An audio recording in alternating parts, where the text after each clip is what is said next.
India mission की अभी आज हम लोग एसएससी जीडी 2023 का सेट नंबर 3 को यहाँ पे डिस्कस करेंगे। टोटल जो एग्जाम होता है आपका 76 सेट में एग्जाम है और इसके तीसरे नंबर को डिस्कस करने वाले हैं। तो चलिए स्टार्ट करते हैं। आगे बढ़ने से पहले बता दें इसका जो पीडीएफ है आपको हमारे Telegram channel target SSC by Manik Nayak पे मिल जाएगा, वहाँ से आप ज्वाइन हो सकते हैं। इसका लिंक जो है डिस्क्रिप्शन में दे दिया गया है।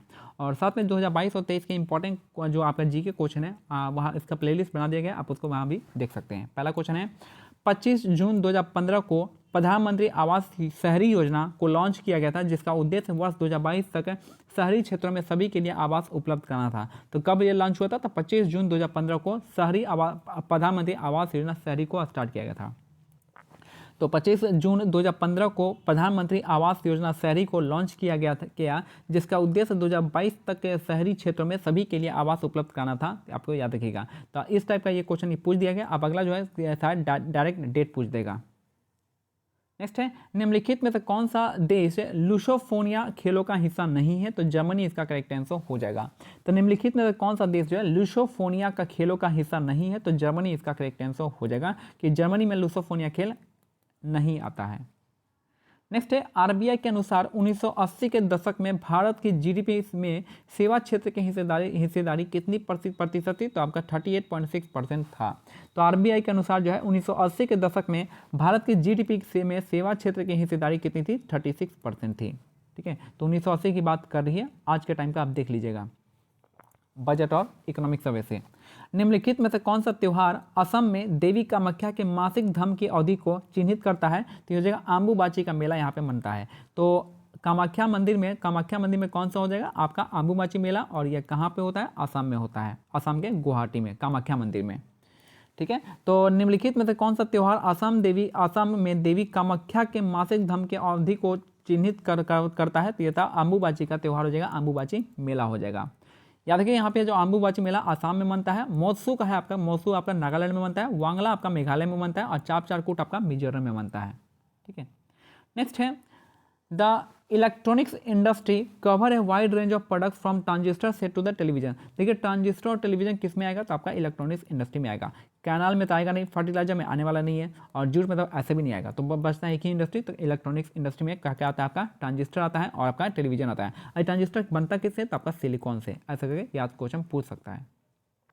नेक्स्ट है in the Indian constitution the abolition of untouchability provision is mention in. तो आपका द एबोलिशन ऑफ अनटचेबिलिटी जो आपका किस आर्टिकल में मेंशन है? तो आपका आर्टिकल 17 में मेंशन है। ठीक है, तो जो आपका एबोलिशन ऑफ अनटचेबिलिटी होता है आपका आर्टिकल 17 में आता है। ठीक है, तो आर्टिकल 40 में क्या आएगा? आपका equality before law and equal protection of law आता है, जिसमें इक्वालिटी ऑफ बिफोर लॉ जो है आपका ये आपका लिया गया है यूके से और आपका इक्वल प्रोटेक्शन ऑफ लॉ लिया गया आपका यूएसए से लिया गया है। आर्टिकल 19 में 6 आता है। 6 में कौन कौन से आते हैं? तो 6 राइट्स हैं। तो पहला है आपका बोलने की आज़ादी, फिर आपका सभा बनाने की आज़ादी, फिर यूनियन बनाने की, संघ बनाने की आज़ादी, चौथा आपका घूमने की आज़ादी और फिर आपका रहने की बसने की आज़ादी और लास्ट में आपका व्यापार करने की आज़ादी। और आर्टिकल 32 आपको पता ही होगा कि इसको हार्ट एंड सोल कहते हैं, संविधान की आत्मा। Right to constitution remedies article 32 और 6 रेट्स इससे जारी होता है। तो in which of the following place was the Indian Grand Prix 4 was held in June 2021। जून 2021 में आपका इंडियन ग्रैंड प्रिक्स 4 हेल्ड हुआ है और ये जो आपका कहाँ पे हुआ है? पटियाला में हुआ है। तो in which of the following places was the Indian Grand Prix 4 held in June 2021। तो जून 2021 में आपका पटियाला में इंडियन ग्रैंड प्रिक्स 4 यहाँ पे हुआ है, जिसमें कौन विजेता था? लक्ष्य सेन। नेक्स्ट है what is the colour of the flame when magnesium Burns in the presence of oxygen. तो आपका व्हाइट इसका करेक्ट आंसर हो जाएगा। तो मैग्नीशियम जो है, जब मैग्नीशियम के रिबन को हम जलाते हैं ऑक्सीजन के प्रेजेंस में, तो किस टाइप का इसमें ये आपका कलर प्रोड्यूस करता है? तो आपका व्हाइट कलर प्रोड्यूस करता है और व्हाइट पाउडर भी प्रोड्यूस करता है, जिसको हम मैग्नीशियम ऑक्साइड कहते हैं। नेक्स्ट है क्वेश्चन नंबर 9 है 3, पता नहीं इंग्लिश में क्यों दे रखा है यहाँ। 3 of the following 4 are example of Coelenterata phylum, यानी कॉलेंटेटा फाइलम का यहाँ पे एग्जांपल इनमें से कौन सा नहीं है पूछा गया। एंड देयरफॉर फॉर्म एक ग्रुप बनाते हैं which of the following does not belong to that group. तो कौन सा ग्रुप का बिलोंग नहीं करते? तो आपका जो है यहाँ पे ऑड वन आउट पूछ रहा है कॉलेंटेटा ग्रुप का, फाइलम का। तो ब्रेन कोरल आते हैं, आपके सी एनिमोन आते हैं और आपका सी पेन आते हैं, लेकिन आपका लीवर फ्लूक नहीं आता है। तो यहाँ यही आपका क्या है? आपका ऑप्शन सी इसका करेक्ट आंसर हो जाएगा। नेक्स्ट है स्वामी दयानंद सरस्वती ने एक संगठन आर्य समाज जिन्हें हिंदू धर्म से में सुधार का प्रयास किया उसकी स्थापना की थी। स्वामी दयानंद सरस्वती ने आर्य समाज की स्थापना की थी 1875 में किए थे और इन्हीं को भारत का मार्टिन लूथर कहा जाता है। मार्टिन लूथर भारत का कहते हैं आर्य स्वामी दयानंद सरस्वती को। इनका बचपन का नाम था मूल शंकर। ठीक है, तो ये आपको यहाँ नेक्स्ट है भारत में रेडियो प्रसारण 1923 में रेडियो क्लब ऑफ बॉम्बे द्वारा स्टार्ट किया गया था। तो भारत में जो रेडियो का प्रसारण जो आपका 1923 में रेडियो क्लब के द्वारा स्टार्ट किया गया था, रेडियो क्लब ऑफ बॉम्बे के द्वारा स्टार्ट किया गया था। तो भारत में रेडियो का प्रसारण कब हुआ है? तो 1923 में हुआ है। तो आपको ये नेक्स्ट क्वेश्चन पूछ सकता है। तो भारत में रेडियो का प्रकाशन 1923 में हुआ था और किसने किया था? रेडियो क्लब ऑफ बॉम्बे ने किया था। नेक्स्ट है निम्नलिखित में से किस गुप्त शासक को उसकी सैन्य उपलब्धियों के कारण भारत का नेपोलियन कहा जाता है? तो भारत का नेपोलियन हम किसे कहते हैं? समुद्रगुप्त को कहते हैं। समुद्रगुप्त को भारत का नेपोलियन कहा जाता है। और यहाँ पे ठीक है, तो यहाँ पे हो जाएगा आपका, तो निम्नलिखित में से किस गुप्त शासक ने उसकी सैन्य उपलब्धियों के कारण भारत का नेपोलियन कहा है? तो आपका समुद्रगुप्त को कहा है। और चंद्रगुप्त प्रथम में कौन सा उपाधि धारण किया था? तो आपका महाराजा धीराज की उपाधि धारण किया गया था। चंद्रगुप्त द्वितीय ने आपका विक्रमादित्य का उपाधि धारण किया गया था। नेक्स्ट है which while computing the national income export is taken as a factor।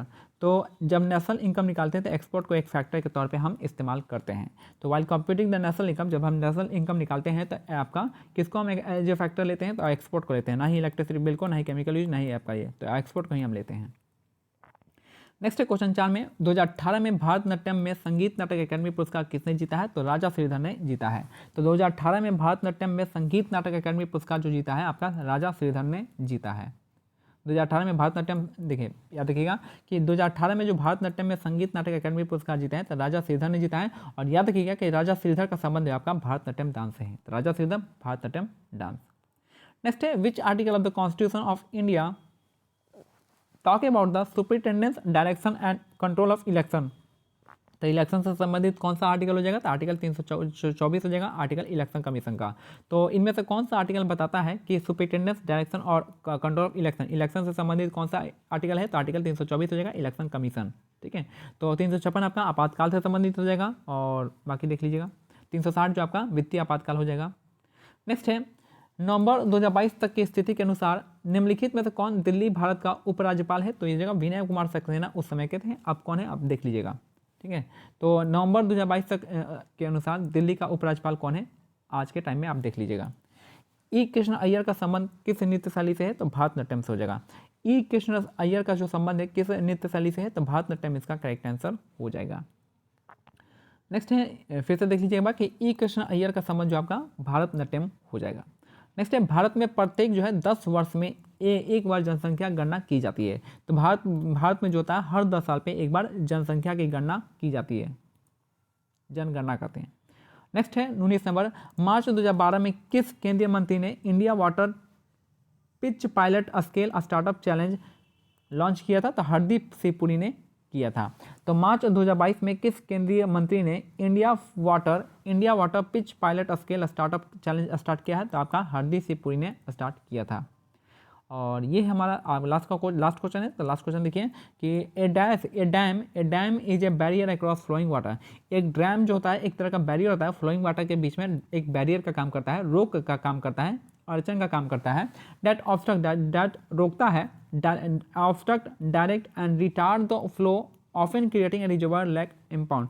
देखिए सिंपल सा ये डैम का बारे में बता रहा है कि एक बैरियर जो एक रिवर पे जो बैरियर बनाया जाता है तो वो कौन सा होता है? तो आपका एक डैम होता है जिसको हम जो ऑब्स्ट्रक्ट करता है, पानी को ऑब्स्ट्रक्ट करता है, डायरेक्ट करता है और रिटार्ड करता है, पानी को वापस कहीं और भेज देता है। ठीक है, तो और या फिर रिजर्वायर और लेक बना देता है, सेट डैम हो जाएगा। तो ये हमारा आज का सेट 3 कंप्लीट होता है। मिलते हैं अगले सेट में, तब तक के लिए आपका टेलीग्राम चैनल का लिंक जो है target SSC by Manik Naik, जिसका लिंक जो है डिस्क्रिप्शन में दे दिया गया है। आप यहाँ से इन पीडीएफ को डाउनलोड कर सकते हैं या फिर एसएससी के जितने भी 2022-23 में एग्जाम हुए हैं इन सब के जो आपके जीके क्वेश्चन को यहाँ पे अपलोड कर दिया गया है। और हमने प्लेलिस्ट भी यूट्यूब पर बना दिया गया। आप उन प्लेलिस्ट में जाइएगा तो बहुत सारे आपको क्वेश्चन देखने को मिल जाएगा। 2022-23 का लेटेस्ट क्वेश्चन मिलेगा। जय हिंद, जय भारत, धन्यवाद।